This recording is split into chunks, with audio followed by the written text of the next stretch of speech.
दोपहर बाद हुई बारिश से लोगों को गर्मी से मिली राहत। मौसम विभाग के अनुसार 10 अप्रैल तक यही सिलसिला चलने का अनुमान।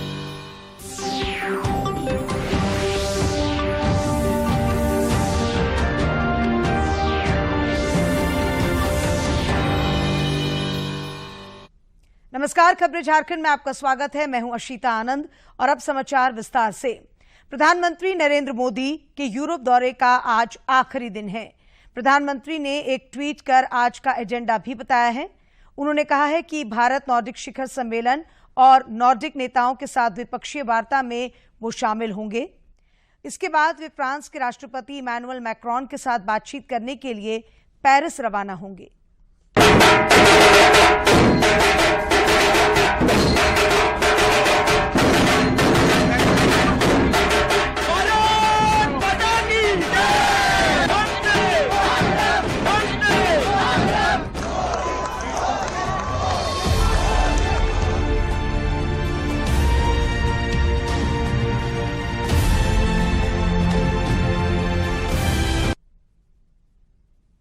भारत नॉर्डिक शिखर सम्मेलन का क्या रहेगा एजेंडा और किन मुद्दों पर नॉर्डिक नेताओं के साथ प्रधानमंत्री की बातचीत होगी, आइए देखते हैं। यात्रा के दूसरे चरण में पीएम मोदी डेनमार्क यात्रा के दौरान दूसरी भारत नॉर्डिक शिखर बैठक में भाग लेंगे। बैठक में डेनमार्क, आइसलैंड, फिनलैंड, स्वीडन और नॉर्वे के प्रधानमंत्री भी शामिल होंगे। जहां 2018 में आयोजित पहले भारत नॉर्डिक शिखर सम्मेलन के बाद से आपसी सहयोग में हुई प्रगति का जायजा लिया जाएगा। Focuses more and principally on the elements of bilateral cooperation, which essentially fall in 3 to 4 major clusters. One is the trade and investment ties. 2, the digital and innovation partnership. 3, the green partnership, so to speak. And 4, I would say, other areas of economic cooperation where there are developmental and capacity complementarities between the Nordic countries and India. बैठक में Arctic क्षेत्र में Bharat Nordic सहयोग के अलावा महामारी के बाद की दुनिया में आर्थिक बहाली, जलवायु परिवर्तन, नवाचार और प्रौद्योगिकी, अक्षय ऊर्जा और उभरते वैश्विक सुरक्षा परिदृश्य पर भी चर्चा की जाएगी। नॉर्डिक देश भारत के लिए सतत विकास, नवीकरणीय ऊर्जा, डिजिटलीकरण और नवाचार के क्षेत्र में महत्वपूर्ण भागीदार रहे हैं। पीएम मोदी की यात्रा नॉर्डिक क्षेत्र के साथ भारत के बहुआयामी सहयोग को आगे बढ़ाने में मदद करेगी। शिखर सम्मेलन के दौरान पीएम मोदी अन्य 4 नॉर्डिक देशों के राजनेताओं से भी मुलाकात करेंगे और उनके साथ भारत के द्विपक्षीय संबंधों में प्रगति की समीक्षा करेंगे। भारत की प्रतिबद्धता है कि 2070 तक वो कार्बन न्यूट्रल हो सके। ऐसे में जब प्रधानमंत्री नरेंद्र मोदी डेनमार्क के दौरे पर नॉर्डिक देशों के लीडर्स के साथ बातचीत करेंगे और मकसद साफ होगा कि कैसे इन नॉर्डिक देशों के पास जो ग्रीन इंफ्रास्ट्रक्चर को लेकर के तकनीक है, एक्सपर्टीज है और भारत के पास जो बड़े स्केल पर अमली जामा पहनाने की क्षमता है, ये मिलकर के पर्यावरण संरक्षण को आगे बढ़ा सके। कैमरा पर्सन इंद्रांग के साथ अरुण शर्मा, दूरदर्शन न्यूज, डेनमार्क। प्रधानमंत्री नरेंद्र मोदी ने डेनमार्क के क्रिस्टियनबर्ग पैलेस में नॉर्वे के प्रधानमंत्री के साथ द्विपक्षीय मुद्दों पर चर्चा की। दोनों नेताओं ने इस दौरान विश्व के राजनीतिक विषयों समेत सभी आयामों पर विस्तृत चर्चा की। के सभी आयामों पर चर्चा की और विकास संबंधी सहयोग को गहरा बनाने के तरीकों पर भी चर्चा की।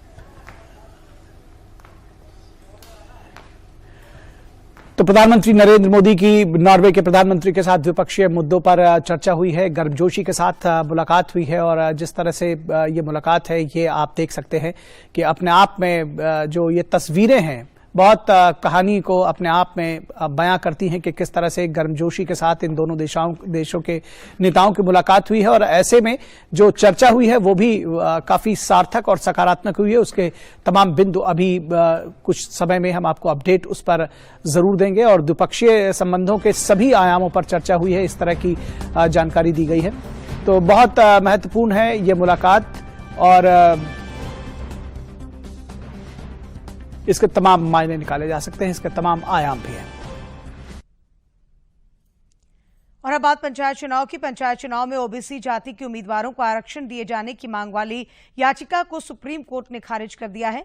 आजसू सांसद चंद्र प्रकाश चौधरी की ओर से दायर इस याचिका पर फैसले के बाद अब पंचायत चुनाव पर से संशय के बादल हट चुके हैं। गौरतलब है कि इस मामले की सुनवाई सुप्रीम कोर्ट में 25 अप्रैल को हुई थी। तब 3 जजों की बेंच ने विस्तृत सुनवाई के लिए 4 मई की तारीख तय की थी और अदालत ने मामले की गंभीरता को देखते हुए याचिका को 3 जजों की बेंच में स्थानांतरित कर दिया था। राज्य में त्रिस्तरीय पंचायत चुनाव के तीसरे चरण के लिए 24 मई को होने वाले मतदान के सिलसिले में आज नामांकन पत्रों की जांच की गई। यह सिलसिला कल भी जारी रहेगा। इस चरण में कोडरमा, गोड्डा, पाकुड़, जामताड़ा और खूंटी को छोड़कर राज्य के 19 जिलों के 70 प्रखंडों में मतदान होगा। इस चरण के लिए प्रत्याशी 6 और 7 मई को अपने नाम वापस ले सकेंगे, जबकि 9 मई को चुनाव चिन्ह आवंटित किया जाएगा। वहीं मतगणना की तिथि 31 निर्धारित की गई है। फिलहाल चौथे चरण के लिए नामांकन दाखिल करने का सिलसिला जारी है। इधर त्रिस्तरीय पंचायत चुनाव के सिलसिले में आदर्श आचार संहिता उल्लंघन मामले में रामगढ़ पुलिस ने जिला परिषद संख्या 5 के एकमात्र जिला पार्षद प्रत्याशी निशांत कुमार को गिरफ्तार कर जेल भेज दिया है। पुलिस अधीक्षक प्रभात कुमार ने बताया कि आरोपी ने अन्य जिप प्रत्याशियों को धमकाकर निर्विरोध नामांकन किया है। तो पंचायत जिला परिषद संख्या 5 है, उसके लिए उस पद के लिए कुल 10 पर्चा खरीदा गया था जिला दंडाधिकारी जो उपायुक्त का कार्यालय है उनके यहाँ से, और उसमें से अंतिम तिथि तक सिर्फ एक आदमी के द्वारा नामांकन भरा गया था। इसके बाद कुछ सूचना प्राप्त हो रही थी कि जिस आदमी के द्वारा नामांकन भरा गया था उनके लोग द्वारा और उनके सहयोगियों के द्वारा बाकी अन्य जो लोग पर्चा खरीदे थे जिला परिषद के सदस्य के रूप में नामांकन भरने के लिए, उनको डरा धमकाकर लालच देकर कुछ लोगों को बंधक बनाकर एन केन प्रकारेण उनको नामांकन भरने से रोका गया है। राज्य में होने वाले आगामी त्रिस्तरीय पंचायत चुनाव को लेकर पुलिस और प्रशासन भी मुस्तैद दिख रहा है। विभिन्न जिलों में पुलिस की ओर से लगातार अभियान चलाया जा रहा है। इसी क्रम में आज गुमला पुलिस ने छापेमारी कर कामडारा थाना क्षेत्र में एक पिकअप से 263 किलोग्राम गांजा जब्त किया, जिसका बाजार मूल्य लगभग 26 लाख रुपए आंका गया है। इस मामले में पुलिस ने एक अभियुक्त को गिरफ्तार भी किया है। पूर्व मुख्यमंत्री और प्रदेश भाजपा विधायक दल के नेता बाबूलाल मरांडी ने सरकार की उत्पाद नीति की आलोचना की है। एक ट्वीट में उन्होंने कहा है कि शराब दुकानों में बेरोजगारों से 50-50 हजार रुपए वसूल कर कुल 40 करोड़ रुपए की पहले ही दिन उगाही की खबरों से साफ हो गया कि छत्तीसगढ़ी शराब कंपनियां शराब के गोरख धंधे से ही नहीं बल्कि झारखंड के गरीब बेरोजगारों को भी लूटने में लगी है। उन्होंने कहा कि भाजपा भ्रष्टाचार के मुद्दों को उजागर करती रहेगी। श्री मरांडी ने यह भी कहा कि अगर सरकार लीपापोती का प्रयास करती है तो वे इस शराब लूट योजना की सीबीआई जांच कराने के लिए संवैधानिक विकल्पों का रास्ता चुनेंगे। इन दिनों राज्य में राजनीतिक सरगर्मी तेज हो गई है। झारखंड कांग्रेस प्रभारी सह अखिल भारतीय कांग्रेस कमेटी के महासचिव अविनाश पांडे संगठन सशक्तिकरण अभियान की समीक्षा के लिए आज रांची पहुंचे। श्री पांडे के रांची पहुंचने पर हवाई अड्डे पर कांग्रेस नेताओं और कार्यकर्ताओं ने उनका स्वागत किया। इस दौरान पत्रकारों से बातचीत करते हुए श्री अविनाश पांडे ने कहा कि राज्य की गठबंधन सरकार को कोई खतरा नहीं है और उन्हें संवैधानिक प्रक्रियाओं में पूरा विश्वास है। कांग्रेस के संगठन पर मुझे विश्वास है, गठबंधन के हमारे सभी संयोजकों पर, कि सब एकजुट हैं। बीजेपी के विरोध में ही जो बीजेपी का जो किया गया तंत्र है, इस प्रकार के तंत्र कभी कामयाब नहीं होंगे। गठबंधन की सरकार झारखंड में मजबूती से जो जनता ने विश्वास दिया है वो 5 वर्ष पूरा करेगी और जनता की सेवा करेगी। इधर मुख्यमंत्री हेमंत सोरेन के लीज प्रकरण मामले में झारखंड मुक्ति मोर्चा कानूनी सलाह ले रहा है। मुख्यमंत्री सचिवालय को चुनाव आयोग ने विशेष दूत के माध्यम से नोटिस रिसीव करा दिया है। इसके बाद मुख्यमंत्री भी दिल्ली में सुप्रीम कोर्ट के अधिवक्ता अभिषेक मनु सिंघवी और कपिल सिब्बल से राय ले चुके हैं। गौरतलब है कि मुख्यमंत्री को 10 मई तक चुनाव आयोग के समक्ष अपना पक्ष रखना है। राज्य के स्वास्थ्य मंत्री बन्ना गुप्ता आज गुजरात के लिए रवाना हुए। केंद्रीय स्वास्थ्य मंत्रालय द्वारा आज से 7 मई तक गुजरात में आयोजित स्वास्थ्य चिंतन शिविर कार्यक्रम में वे हिस्सा लेंगे। प्रस्थान से पूर्व पत्रकारों से बातचीत में उन्होंने कहा कि सम्मेलन में वे केंद्रीय स्वास्थ्य मंत्री मनसुख मांडविया से राज्य के 3 जिलों रांची, धनबाद और जमशेदपुर के लिए एम्स की मांग करेंगे। इसके अलावा राज्य में फ्री बूस्टर डोज लगाने की भी वे मांग रखेंगे। झारखंड समेत देश भर में कोरोना से जंग जारी है और लगातार कोरोना वीरों को इस खतरनाक वायरस पर विजय मिल रही है। देश में पिछले 24 घंटों के दौरान कोविड के 3,205 नए संक्रमितों की पहचान की गई, जबकि 2,802 संक्रमित स्वस्थ भी हुए हैं। केंद्रीय स्वास्थ्य मंत्रालय के अनुसार देश में कोविड के 19,509 मामले सक्रिय हैं। इधर झारखंड में भी कोरोना से जारी संग्राम में योद्धाओं को आशातीत सफलता मिल रही है। पिछले 24 घंटों के दौरान रांची में जहां 5 नए संक्रमितों की पहचान की गई, वहीं 4 संक्रमित स्वस्थ भी हुए। स्वास्थ्य विभाग के अनुसार रांची में कोविड के 23 मामले सक्रिय हैं। देश में कोरोना के खिलाफ जारी जंग में टीकाकरण अभियान तेज गति से जारी है। राष्ट्रव्यापी टीकाकरण अभियान के अंतर्गत अब तक 1,89,48,01,000 से अधिक कोविड रोधी टीके लगाए जा चुके हैं। समाचारों का सिलसिला जारी रहेगा, लेकिन इस विराम के बाद।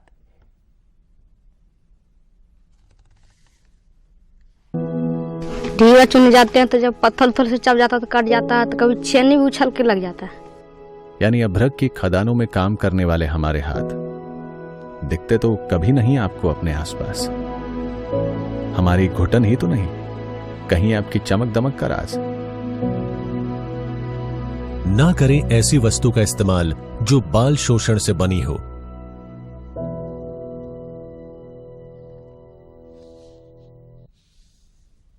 विराम के बाद आपका एक बार फिर स्वागत है। नई शिक्षा नीति के तहत उच्च शिक्षा में कई तरह के बदलाव होने हैं। इसी कड़ी में राज्य के विश्वविद्यालयों में एडमिशन की प्रक्रिया में नई व्यवस्था लागू करने को लेकर राजभवन ने सभी विश्वविद्यालयों को पत्र लिखा है। यूजीसी के रेफरेंस का हवाला देते हुए राजभवन ने कहा कि विश्वविद्यालयों को इसी साल से शुरू हुए कॉमन एंट्रेंस टेस्ट के जरिए एडमिशन लेना चाहिए। विश्वविद्यालयों को खुद से निर्णय लेना है कि वो कॉमन एंट्रेंस टेस्ट के जरिए एडमिशन लेंगे या अपनी व्यवस्था को बरकरार रखेंगे। राज्य में विनोद बिहारी महतो कोयलांचल विश्वविद्यालय धनबाद पहला ऐसा विश्वविद्यालय होगा जिसने वर्तमान शैक्षणिक सत्र को नई शिक्षा नीति के तहत स्नातक स्तर पर लागू किया है। अब यहां स्नातक का कोर्स 3 साल की बजाय 4 साल का होगा। नक्सलियों के खिलाफ राज्यव्यापी अभियान में खूंटी पुलिस को सफलता मिली है। पुलिस ने प्रतिबंधित नक्सली संगठन people's liberation front of India के रीजनल कमेटी सचिव लाका पाहन को आज अहले सुबह मुठभेड़ में मार गिराया। मारा गया नक्सली मुरहू थाना क्षेत्र के कोटा गांव के पास छऊ नृत्य सांस्कृतिक कार्यक्रम में शामिल होने के लिए अपने साथियों के साथ आया था। पुलिस अधीक्षक अमन कुमार ने बताया कि लाका पाहन के ऊपर विभिन्न थानों में 45 से ज्यादा मामले दर्ज हैं। ये पीएलएफआई का जो लाका पाहन था, जो कि पूर्व में सब जोनल कमांडर था, हाल के जो रिसेंट पर्चे मिले हैं उसमें वो रीजनल कमेटी लिखता था अपने आप को। तो इसका पुलिस मुठभेड़ में कोटा गांव है, बनगांव, ये मुरहू थाना अंतर्गत, यहाँ पे पुलिस मुठभेड़ में उसका इनकाउंटर हुआ है अभी। और अब बात मौसम की। राजधानी रांची समेत राज्य भर के मौसम में अचानक बदलाव देखने को मिल रहा है। दोपहर बाद राज्य के कई इलाकों में तेज बारिश, आंधी तूफान ने बढ़ते तापमान पर लगाम लगा दी है।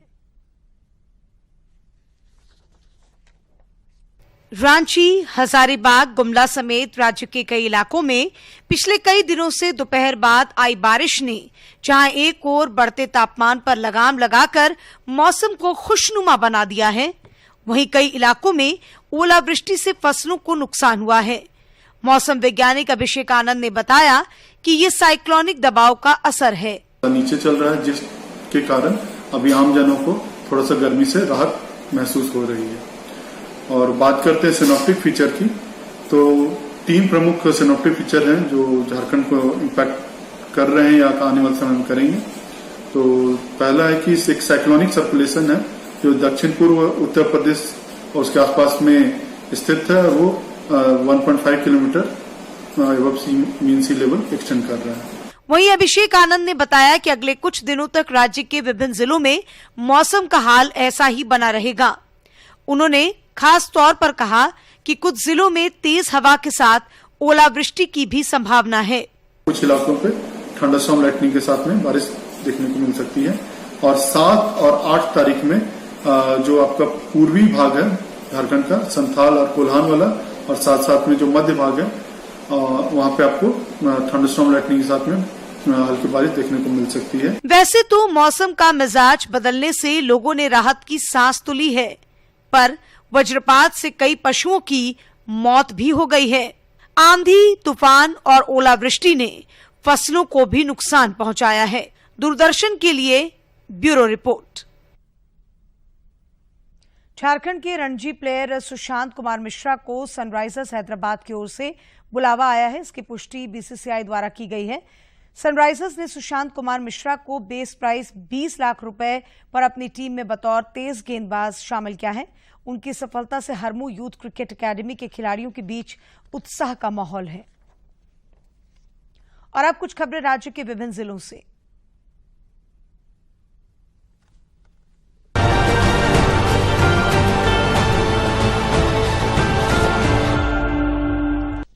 झारखंड भाजपा की पूर्व उपाध्यक्ष मंजू रानी जी के निधन पर रांची के प्रदेश कार्यालय में श्रद्धांजलि सभा का आयोजन किया गया। इसमें क्षेत्रीय संगठन महामंत्री, प्रदेश संगठन महामंत्री समेत भाजपा कार्यकर्ताओं ने दिवंगत आत्मा को श्रद्धांजलि अर्पित की। आज सामाजिक संस्था स्नेह फाउंडेशन एवं भोजपुरी युवा विकास मंच की ओर से रांची के मोराबादी ऑक्सीजन पार्क में साई क्रिकेट कोचिंग सेंटर में पक्षी बचाओ अभियान चलाया गया। इस दौरान पक्षी बचाओ अभियान के युवा क्रिकेटरों ने पक्षी बचाने का संकल्प लिया। रांची में एचईसी के आसपास अतिक्रमण हटाओ अभियान चलाया जा रहा है।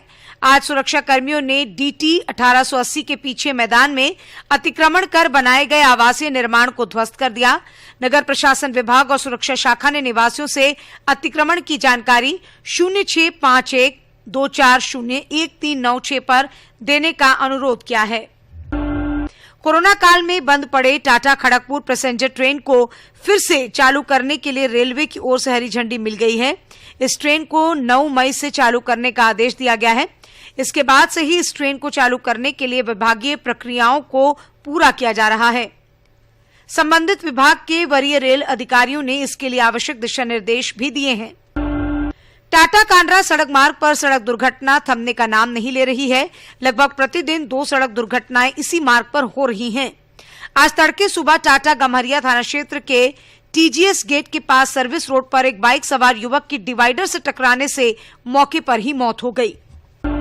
झारखंड में खुलने वाले एक्सीलेंस स्कूलों में शूटिंग और तीरंदाजी को भी शामिल किया जाएगा।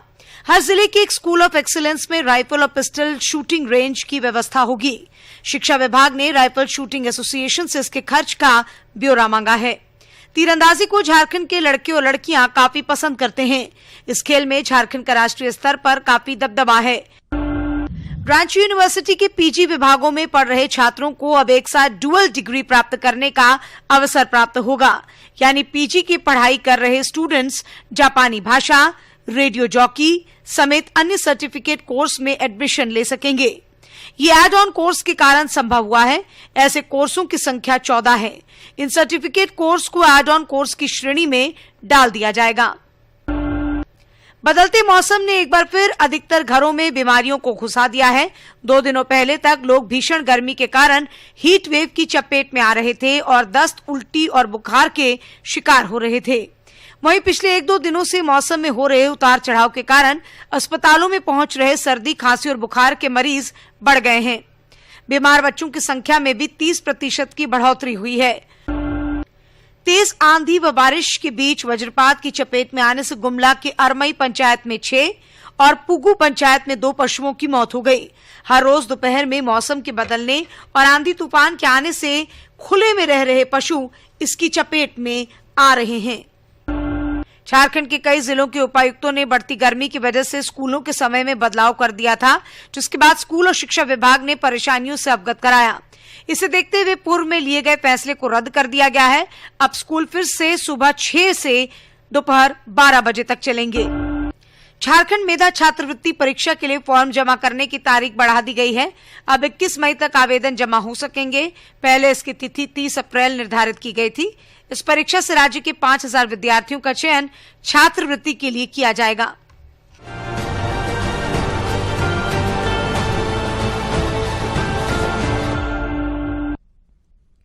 कल से मध्य प्रदेश की राजधानी भोपाल में आयोजित 12वीं हॉकी इंडिया राष्ट्रीय सीनियर महिला हॉकी चैंपियनशिप में देश भर की हॉकी टीमें शामिल हो रही हैं। इस प्रतियोगिता में भाग लेने के लिए झारखंड सीनियर महिला हॉकी टीम भी पहुंच गई है। इस टीम में 18 खिलाड़ियों के साथ साथ कोच बिगन सोय और मैनेजर प्रतिमा तिर्की हैं। हॉकी झारखंड का पहला मैच 7 मई को पुडुचेरी की टीम के साथ होगा, जबकि दूसरा मुकाबला 9 मई को आंध्र प्रदेश से होगा। राजधानी रांची के खेलगांव स्थित ठाकुर विश्वनाथ शाहदेव इंडोर स्टेडियम में 9वीं रांची जिला बैडमिंटन चैंपियनशिप का आयोजन हो रहा है। 20 से 22 मई तक होने वाली इस चैंपियनशिप में बैडमिंटन खिलाड़ी अपनी काबिलियत दिखा सकते हैं।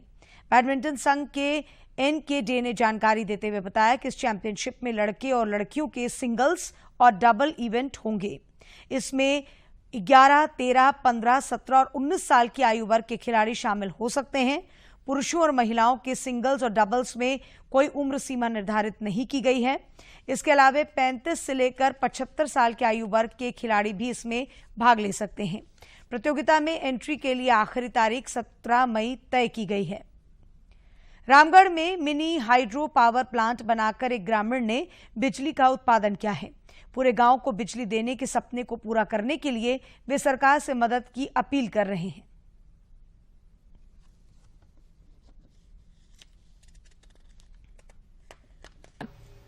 रामगढ़ जिले के दुलमी प्रखंड अंतर्गत बयांग गांव में रहने वाले केदार प्रसाद महतो ने बिजली समस्या से निपटने का नया रास्ता ढूंढ निकाला है।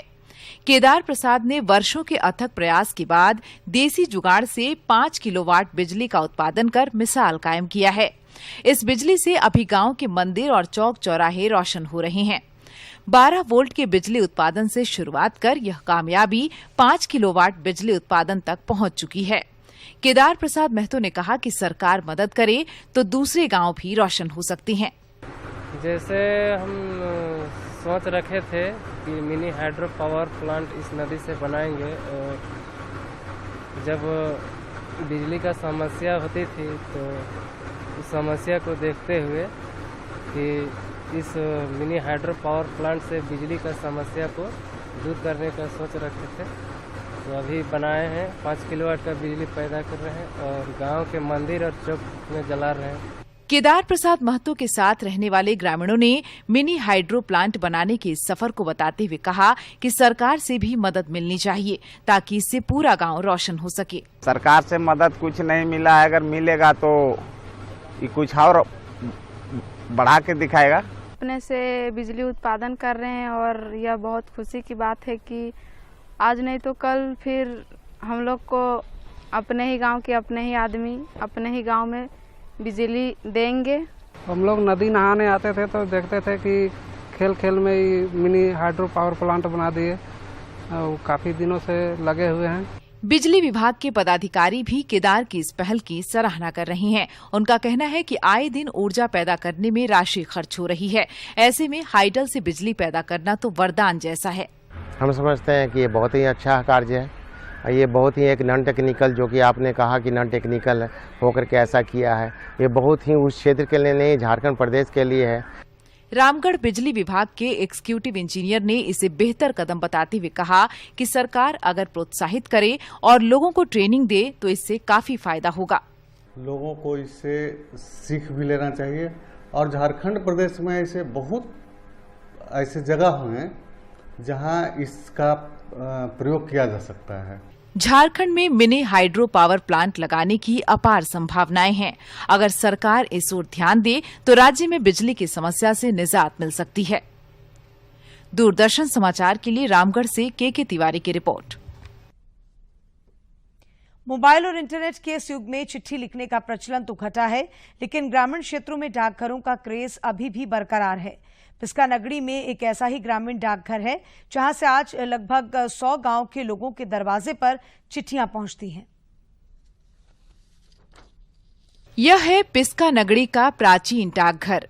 दिखने में तो यह गांव के आम डाकघरों की तरह है, मगर खास बात यह है कि इसका इतिहास शताब्दियों पुराना है। इस छोटे से कमरे में सिमटे इस डाकघर से 100 से अधिक गांव के हर दरवाजे पर चिट्ठियां पहुंचती हैं। यहां के बुजुर्ग पोस्टमास्टर बुद्धदेव भगत कहते हैं कि टेक्नोलॉजी कितना भी बढ़ जाए, मगर गांव में पोस्ट ऑफिस का महत्व कम नहीं हो सकता। आज तक यहाँ पोस्ट ऑफिस का मान्य बहुत बड़ी है।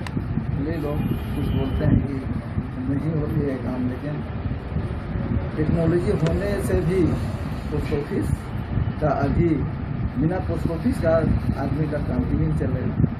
गांव के लोग आज भी डाकिया को दरवाजे पर देखकर प्रसन्नचित्त हो जाते हैं। इस डाकघर के कर्मचारी तरुण कुमार कहते हैं कि पोस्ट ऑफिस का काम अब काफी बढ़ गया है। गांव के पोस्ट ऑफिसों में अब बैंकिंग का काम भी हो रहा है, जिससे लोगों को एक ही जगह कई सुविधाएं मिल जाती हैं। अब हमारे यहाँ बैंकिंग की सारी फैसिलिटी अवेलेबल है। इंश्योरेंस भी होता है, आधार अपडेट भी होता है, और भी अभी CSI के बहुत सारे काम हमारे। डाकिया डाक लाया का क्रेज अब भी साफ तौर पर दिखता है।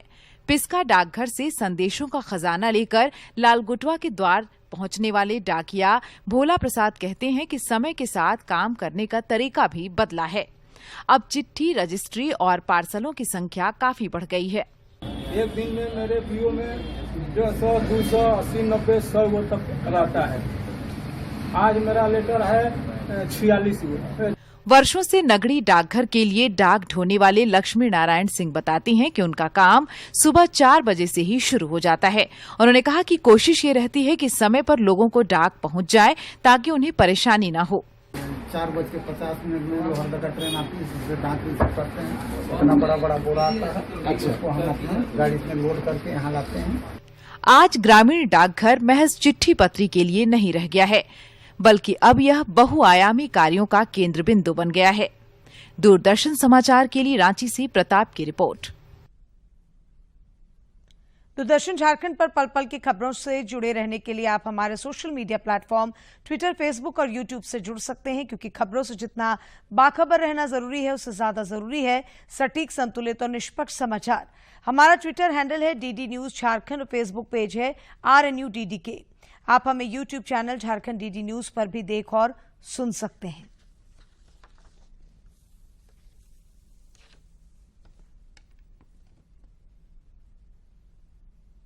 और अंत में मुख्य समाचार एक बार फिर। प्रधानमंत्री नरेंद्र मोदी के यूरोप दौरे का आज आखिरी दिन। भारत नॉर्डिक शिखर सम्मेलन में लेंगे भाग। फ्रांस के राष्ट्रपति इमैनुअल मैक्रोन के साथ भी पेरिस में करेंगे बातचीत। झारखंड में पंचायत चुनाव पर रोक लगाने वाली दायर याचिका को सुप्रीम कोर्ट ने किया खारिज।